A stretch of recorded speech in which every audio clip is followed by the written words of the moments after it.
사도행전 13장 22절로 23절 말씀 보시겠습니다. 사도행전 13장 22절로 23절 말씀 보시겠습니다. 신약성경 209면 사도행전 13장 22절로 23절 말씀. 자, 우리 한 목소리로 다 같이 시작. 패하시고 다윗을 왕으로 세우시고 정언하여 이르시되 내가 이새의 아들 다윗을 만나니 내 마음에 맞는 사람이다. 내 뜻을 다 이루리라 하시더니 하나님이 약속하신 대로 이 사람의 후손에서 이스라엘을 위하여 구주를 세우셨으니 곧 예수라. 아멘. 자, 오늘 하나님의 마음에 합한 사람, 하나님의 마음에 맞는 사람, 자, 이걸 가지고 세 주제로 말씀을 드리도록 하겠습니다. 첫째는 하나님의 마음, 하나님의 마음. 따라서 합시다. 하나님의 마음. 하나님의 마음. 자, 여러분, 하나님은 어떤 마음이실까요? 여러분들 생각할 때 하나님은 어떤 마음을 가지신 하나님이실까요? 우리가 요한일서 4장 16절 보면은 뭐라 그랬어요? 하나님은 사랑이시라 이렇게 말씀하고 있잖아요.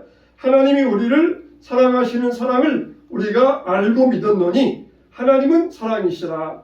사랑 안에 거하는 자는 하나님 안에 거하고 하나님은 그의 안에 거하시느니라 그랬어요. 우리가 이 영원한 것 세 가지가 있다 그랬잖아요. 믿음, 소망, 사랑. 이 세 가지는 영원할 것이다 그랬잖아요. 그러면 여러분 우리가 믿음, 소망, 사랑 그렇게 영원할 것이니까 하나님은 믿음이시다. 이게 좀 말이 맞겠습니까? 어색합니까? 하나님은 믿음이시다 그러면은 좀 어색하잖아요. 또 하나님은 소망이시다 그러면은 이것도 역시 어색하잖아요.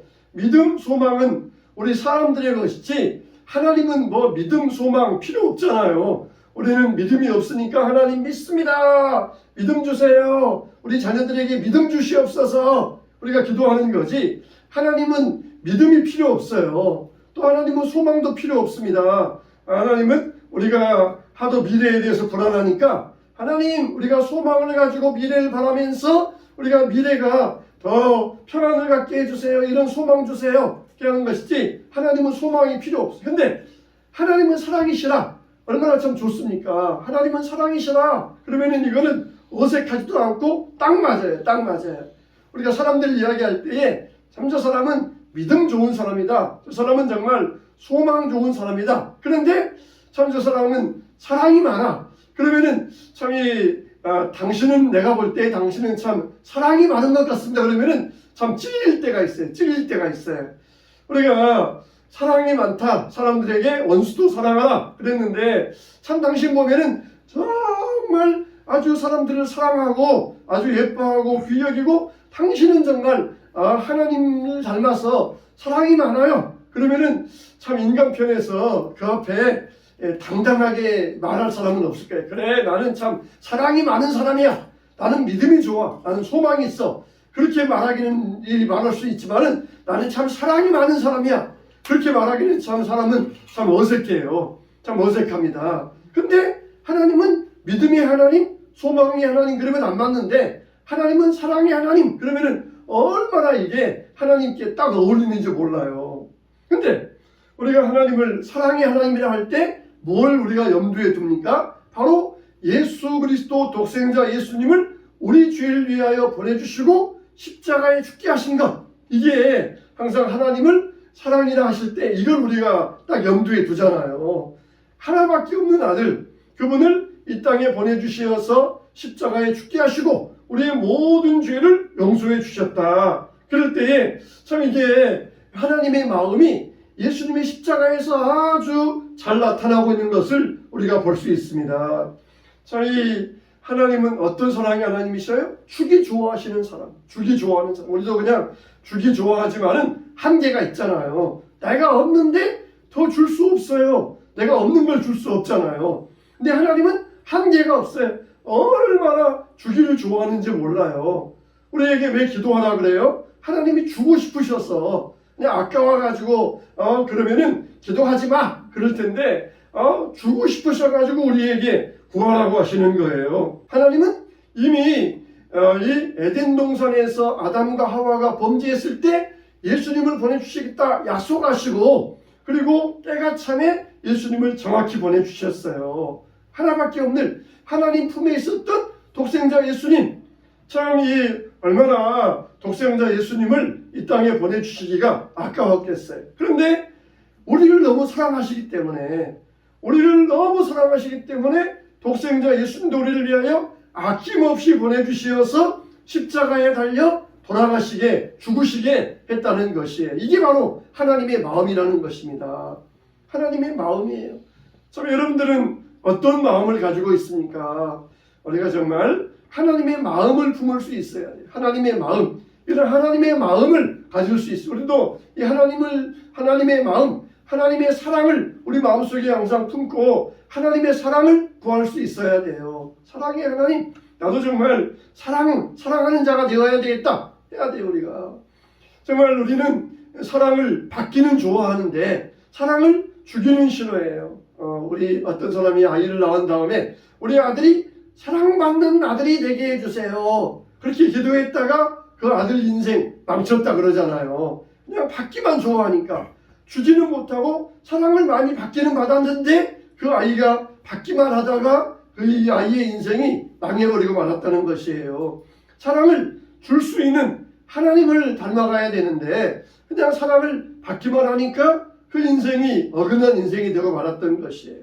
하나님은 이런 마음을 가지고 우리도 사랑을 줄 수 있고 사랑을 베풀 수 있고 사랑을 나눌 수 있는 여러분 되시기를 축원합니다. 두 번째는 하나님 마음에 뭐한 사람? 맞다. 하나님 마음에 맞다. 이 맞다는 뭐냐? 닮다, 일치하다 그런 뜻이에요. 하나님의 마음이 있는데 하나님께서 다윗을 보니까 하나님의 마음을 닮았어요. 하나님의 마음을 일치했다는 것입니다. 그러니까 다윗은 하나님은 독생자 예수님까지도 생명을 아끼지 아니하시고 우리를 사랑하시는 분인데 참이 다윗을 보니까 하나님의 마음에 합한 사람이었다 그랬어요. 다윗을 우리가 보면은 다윗이 여러 가지 에피소드가 많이 있는데 언약궤가 들어올 때에 막 춤을 췄는데 허리 바지가 내려가는 줄도 모르고 그냥 팬티가 보이는 줄도 모르고 왕이 체면도 없이 일반 백성들 앞에서 춤을 추니까 그의 이 아내가 흉봤잖아요. 얼마나 하나님을 사랑했길래 하나님의 언약궤만 봐도 하나님을 본 것처럼 막 기뻐하고 즐거워했던 거예요. 하나님을 사랑했기에 교회만 와서 예배만 드리고 교회만 앉아 있어도 정말 그 마음이 기쁜 거예요. 이게 하나님을 닮은 사람이에요. 하나님의 마음에 합한 사람이에요. 그냥 하나님의 언약궤만 봐도 그냥 돌아가신 엄마가 남겨두신 엄마의 유품만 봐도 엄마가 그리운 것처럼 다윗은 언약궤를 봤을 뿐인데 하나님을 배우는 것처럼 그 안에서 막 춤췄던 거예요. 아내 미갈이 흉보니까 내가 하나님의 종인데 하나님 앞에서 춤추는 게 어찌 당연하지 않겠느냐. 오히려 이 미갈을 책망했던 거예요. 아우 그래 여보 내가 미안해. 내가 체면도 있는데 백성들 앞에서 춤추느라고 내가 정말 채통없이 굴었어. 내가 다음부터 안 그럴게. 일반 가정집 대화 같으면은 부인 말 들어야 되잖아요. 근데 다윗은 오히려 그렇지 않았어요. 내가 하나님의 종인데 하나님 앞에서 기뻐 뛰는 게 그게 무슨 흉이 될 게 뭐가 있느냐. 내가 더한 거라도 나는 하나님께 해드리겠다. 그렇게 다윗은 하나님을 사랑했던 거예요. 나중에 솔로몬에게 유언할 때에도 정말 너는 하나님의 말씀에 맞게 세상을 다스려야 된다. 네가 정치하는 목적이 뭐냐? 네가 권력을 오래 잡고 부와 귀를 누리기 위해서 정치하는 게 아니에요. 권력을 잡아서 뭐해요? 대통령 되어서 뭐해요? 그 권력 가지고 그걸 누리려고 하는데 네가 왕이 된 것은 그 목적이 아니다. 하나님의 말씀대로 순종하기 위해서 왕이 된 거지 다른 목적대로 정치하면 안 된다. 그러면서 했어요. 정말 다윗은 왕이 되어서도 다른 목적이 없었어요. 하나님의 마음에 맞기 위하여서 하나님의 말씀대로 다스리기 위하여서 다윗은 오직 힘썼던 것입니다. 정말 우리가 하나님을 닮는다고 할 때 레위기에 보면은 뭐라고 그랬어요? 내가 거룩하니 너희도 거룩하라 그랬잖아요. 하나님은 거룩하신 분이에요. 이게 바로 하나님을 닮는 것이에요. 예수님도 제자들에게 자기를 닮은 제자가 되라고 말씀하셨어요. 내가 너희에게 분부한 모든 것을 가르쳐 지키게 하라. 예수님을 닮은 자들, 예수님이 주신 말씀을 준행하며 닮는 사람으로 만들어내라고 하셨던 거예요. 내가 너희들에게 가르쳤던 것처럼, 내가 너희들에게 본을 보였던 것처럼 너희들도 와서 본을 보이고 가르쳐라. 그러면서 제자들에게 딱 그렇게 온 세상에 가서 말씀을 전하라고 명령하셨던 거예요. 여러분, 우리가 이 냄비 같은 것 보면은 찍어내잖아요. 공장에서 찍어내잖아요. 그러면은 원형의 틀이 있어요. 이 틀, 냄비에서 원형의 틀이 있으면은 거기에서 냄비가 원형의 틀대로 만들어서 나옵니다. 우리 인간이 바로 그래요. 하나님이 우리를 하나님의 틀에 놓고 만드셨는데 그 원형이 하나님이시고 우리는 하나님을 닮은 자로 우리를 만들어 놓으셨어요. 창세기 1장 7절에 보면은 하나님께서 자기의 형상을 따라 사람을 만드시고 그랬어요. 그러니까 사람을 만들 때에 그 모델이 뭐냐, 그 원형이 뭐냐 그럴 때 하나님이 바로 사람의 모델로서 우리를 만들어 주셨다는 것이에요. 근데 우리가 하나님의 모델로서 만들어졌는데 어떻게 돼요? 하나님의 형상이 찌그러졌어. 냄비가 공장에서 깨끗하게 나왔는데 어떤 사람이 그냥 이걸 떨어뜨리고 바위에 그냥 던져가지고 이게 찌그러지고 만 거예요. 그러면 어떻게 해야 돼요? 다시 이것을 원형의 틀에 집어넣어가지고 다시 원형의 모습을 해야 냄비가 반짝반짝한 냄비가 나올 거 아니에요. 그런 것처럼 우리가 하나님의 형상대로 지음받았는데 사탄이 와가지고 우리 뭐야 이렇게 막 찌그러 놨어요. 코도 삐뚤고 눈도 그냥 뾰족하고 눈도 날카롭고 입도 그냥 이상하게 하고 그렇게 찌그러진 형상이 되고 말았어요. 근데 예수님께서 오셔가지고 이게 원형이야 그러면서 예수님의 원형을 보여주시면서 예수님을 닮아가도록 만들어 주셨어요. 우리가 예수님을 바라보고 있으면은 우리는 예수님을 닮는 자가 돼요. 우리의 눈과 코와 귀가 닮는 게 아니라 우리의 영혼이 예수님을 닮아가게 돼요. 어떻게 닮는다고요? 내가 거룩하니 너희도 거룩하라. 예수님의 거룩함으로 우리가 예수님을 닮아가게 된다는 것입니다. 다윗은 이와 같이 하나님의 마음에 맞는 사람이라 그랬어요. 여러분들은, 우리 학생들은 내가 어떤 사람이 되겠다 할 때 어떤 사람이 되고 싶어요? 나는 공부 잘하는 사람이 되겠다. 공부에 있어서는 공부의 신이 되겠다. 뭐 다른 건 몰라도 내가 정말 공부만은 쉬웠어요. 내가 공부 잘하는 사람 되고 싶다. 또 어떤 사람은 나는 연예인 되고 싶다. 어떤 사람은 나는 또 운동선수가 되어가지고 돈 많이 벌고 싶다. 자기가 되고 싶어하는 사람이 있을 거예요. 그런데 우리가 최고로 되기를 원하는 사람은 어떤 모습을, 어떤 사람이 되어야 되느냐? 바로 하나님을 닮은 사람. 하나님을 닮은 사람이 되어야 돼요. 운동선수가 되든지 뭐 공부를 잘하든지 연예인 되든지 기업가가 되든지 그거는 둘째예요. 첫째는 뭐냐? 우리는 어떤 사람 되어야 되냐? 그럴 때 하나님을 닮은 사람. 내가 거룩하니 너희도 거룩해야 된다. 하나님을 닮은 사람이 되어야 된다는 것이에요. 정말 요즘 MZ세대들 가운데에도 어떤 집념이 있으면은 막 끝내주게 그걸 자기가 원하는 것을 이루려고 하는 사람들이 있잖아요. 심지어 어떤 이 가수는 7살 때 연습생으로 들어가가지고 7살 아이가 뭘 알겠어요. 거기 가서 부모 떨어지고 연습생을 합숙생활하면서 10년을 그렇게 생활하면서 겨우 TV에 나오게 되었다는 것이에요. 참 그거 가수 되어가지고 TV에 나오기 위하여서 그 고생 가진 고생을 치러가면서 그렇게 나왔다는 거예요. 자기가 되고 싶은 일 하고 싶어서. 우리는 정말 어떤 사람이 돼야 돼요? 하나님을 닮은 사람이 될 수 있어야 됩니다. 그래서 예수님을 보내주셔서 그 형상을 회복시켜 주셨어요. 막 찌그러지고 구겨지고 빵꾸난 냄비였는데 우리를 다시 틀 속에 집어넣어가지고 용광로 속에서 다시 녹여가지고 틀 속에 집어넣어서 우리를 다시 원형대로 깨끗한 냄비로 만들어 주셨다는 것이에요. 얼마나 좋습니까? 옛날에 보면은 노란 그 양은 냄비, 이거는 금방 찌그러지잖아요. 지금 나오는 스텐 냄비는 좀 흠나고 그럴 수 있지만 잘 안 찌그러지는데 옛날 이 양은 냄비는 막 찌그러져가지고 보면은 막 쭈글쭈글한 냄비를 그걸 막 아직도 그걸 버리지 못해서 썼던 그런 적이 있잖아요. 근데 요즘 같은 게 사람들에게 그거 써라 그러면은 누가 이거 줘도 돈 주고 가져가라 해도 가져갈 사람 없다 그러면서 그런 냄비 안 쓸 거예요. 우리의 모습이 그래요. 그냥 양은 냄비와 같이 찌그러지고 그래가지고는 지금은 누가 가서 쓰라 그래도 안 쓰지만은 예수님이 오셔서 우리를 새롭게 만들어 주시니까 얼마나 귀한 형상으로 회복되게 되었습니까? 참 저와 여러분들이 누구의 마음에 맞는 사람? 하나님의 마음에 맞는 사람, 하나님을 닮은 사람들 되시기를 주님의 이름으로 축원합니다. 세 번째는 뭐냐? 사람이라는 거예요. 사람. 하나님의 마음에 맞는 사자, 하나님의 마음에 맞는 호랑이, 하나님의 마음에 맞는 토끼가 아니라 하나님의 마음에 맞는 사람.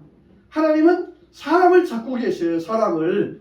어떤 사람들은 아프리카에 가가지고 세렝게티 가가지고 막 이 얼룩말 띄워놓은 거 그거 보고 싶어가지고 망원경 들고 가서 그거 관찰하고 나는 또 뭐 토끼가 좋아요, 나는 고양이가 좋아요, 개가 좋아요 그래가지고 그렇게 그걸 찾는 사람들이 있어요. 그런데 하나님의 관심은 어디에 있어요? 하나님의 관심은 수많은 동물에게 있는 것이 아니라 한 사람, 하나님의 마음에 맞는 한 사람에게 하나님의 마음이 거기 있다는 것이에요. 하나님은 이 다윗을 찾았어요. 다윗은 어땠어요? 자기가 목동일 때에 어린 양 한 마리를 사자와 곰의 입에서 건져내기 위하여서 뛰어가서 자기 목숨 걸고 그 어린 양을 찾아왔어요. 이게 바로 예수님의 마음이에요. 우리나라에서 사람들에게 제일 존경하는 사람이 누구냐? 그러면은 1등, 2등이 이순신 아니면 세종대왕이잖아요. 대개 이제 이순신 아니면 세종대왕, 이순신을 좋아하는 경우들이 많이 있잖아요. 근데 이런 경우, 이런 일이 있었어요. 이순신에게. 이순신이 어느 날 이 한양에 가서 체포되어 가지고 고문받고 그리고 이제 풀려났어요. 그러면 다시 이제 전라도로 내려가서 다시 이제 이걸 맡아가지고 장수를 맡아가지고 일을 하는데 어느 날 이제 배는 12척밖에 안 남았지. 또 일본 수군들이 이제 또 온다고 하지. 소문나지. 부하들은 온통 공포에 휩싸였어요. 그때 이제 마지막 결전 나가기 전날 아들하고 둘이 앉아가지고 밥을 먹습니다. 그 전날 아무 말도 안 하고 아들하고 둘이 앉아서 침묵 속에서 저녁을 먹는데 아들이 침묵을 깨고 아들이 아버지에게 물어본 거예요. 뭐라고 물어봤냐면은 이 지금 부하들이 두려움에 쌓여가지고 굉장히 공포에 쌓여 있는데 아버님 어떻게 싸우시겠습니까? 그렇게 물어봤어요. 어떻게 싸우시겠습니까? 그랬더니 이순신이 말하기를 이 두려움을 용기로 바꾸면 된다. 그렇게 딱 대답한 거예요. 이들이 부하들이 두려워하고 있는 그 두려움을 용기로 바꿔주면은 그러면 순식간에 사기가 올라가지고 우리는 이길 수 있다 그런 거예요. 그러다가 아들이 또 물어봤습니다. 아버님, 그러면 어떻게 그 두려움을 용기로 바꿀 수 있습니까? 물어봤더니 이순신이 밥을 먹으면서 말하기를 내가 죽으면 된다 그러더라는 거예요. 나 한 사람 죽으면 된다. 내가 죽으면은 부하들의 두려움이 용기로 바뀌어지게 될 것이다. 진짜 이순신은 부하들보다 맨 앞장서 나가면서 싸웠잖아요. 내가 죽으면 된다. 하나님 일 안에 따라 떨어져 죽지 아니하면 그들이 있고 죽으면 많은 열매를 맺으니라. 그러니까 한 사람이잖아요. 이 한 사람 때문에 우리의 조선이 일본에게 먹히지 아니하고 조선이 조선으로서 존재할 수 있었던 것이 한 사람의 용기 때문에 한 사람이 죽음을 각오한 그 용기 때문에 이 나라가 조선이 일본이 넘어가지 아니하고 살 수 있었던 것이에요. 다윗도 그랬잖아요. 다윗도 자기 한 사람 살기 위해서 연연하지 않았어요.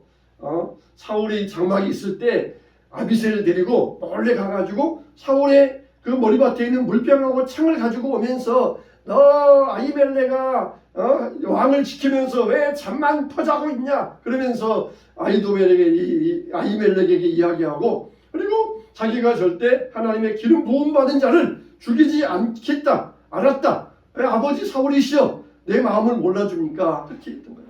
항상 싸움에 나가서도 다윗은 앞장서 나아가면서 그렇게 싸웠던 것이에요. 여러분 한 사람 하나님이 찾으시는 이런 한 사람 다윗의 마음에 하나님의 마음에 맞은 다윗 한 사람을 만나니까 하나님께서 기뻐하셨고 그 나라를 축복해 주셨던 것이에요. 예수님께서 승천하신 다음에 오순절 마가다락방에 성령이 임했는데 그 자리에 몇 명이 있었습니까? 120명. 120명이 있었어요. 120명 그러면 많은 숫자입니까? 여러분 예수님께서 떡을 나눠주실 때에는 5,000명이 있었어요. 5,000명. 남자만 5,000명. 여자랑 아이 합하면은 10,000명 내지 20,000명이에요. 떡을 나눠주실 때는 5,000명, 10,000명, 20,000명이 있다가 기도하자 그러니까 다 어디 가고 120명만 남아 있었어요. 120명. 그 당시에 예루살렘 인구가 약 50만 명이었대요. 50만 명. 우리 북옥의 인구가 말해봤자 한 3만 그 정도밖에 안 되는데 그 당시에 50만 명 중에서 120명이면 적은 숫자잖아요. 그런데 그 120명이 예루살렘과 이스라엘을 다 뒤집어 엎었던 것이에요. 이렇게 한 사람이 이렇게 주님 앞에서 마음에 합한 자가 되었을 때에 세상이 변할 수 있었던 것이. 하나님은 누굴 찾느냐? 사람. 지금도 사람을 찾고 계셔요. 사람들은 뭘 찾아요? 돈이 있어야 된다. 돈이 있으면은 교회도 부흥되고, 돈이 있으면은 사업도 잘하고, 돈이 있으면은 공부도 잘하고, 유학도 가고, 돈이 있어야 된다. 사람은 돈을 찾아요. 돈. 어디가 돈이 없는가? 근데 하나님은 뭘 찾으셔요? 다이아몬드 찾는 것도 아니고, 금 찾는 것도 아니고, 사람을 찾고 계세요. 사람. 내가 가진 것 내가 누구에게 맡겨줄 것인가? 내가 누구에게 이걸 맡겨줘가지고 그 사람에게 이 일을 하게 할 것인가? 그러면서 하나님은 뭘 찾으시느냐? 사람을 찾고 계신다는 것이에요. 우리는 어디 돈이 없는가? 돈 있는데 없는가? 돈 좀 어디서 안 나오나? 그렇게 사람들은 돈을 찾는데 하나님은 사람을 찾는다는 거예요. 사람. 정말 신실한 사람, 하나님을 닮은 사람, 사랑의 사람, 정말 신실한 사람. 했다가 말다가 자기 마음에 안 들면 또 말다가 그런데 그런 사람이 아니라 신실한 사람, 충성된 사람, 이런 사람을 주님은 지금도 찾고 계신다는 것이에요. 우리가 이 시대에 다윗이 되어서 시대를 살리고 교회를 살리고 가정을 살릴 수 있는 사람들이 다 되시기를 바랍니다.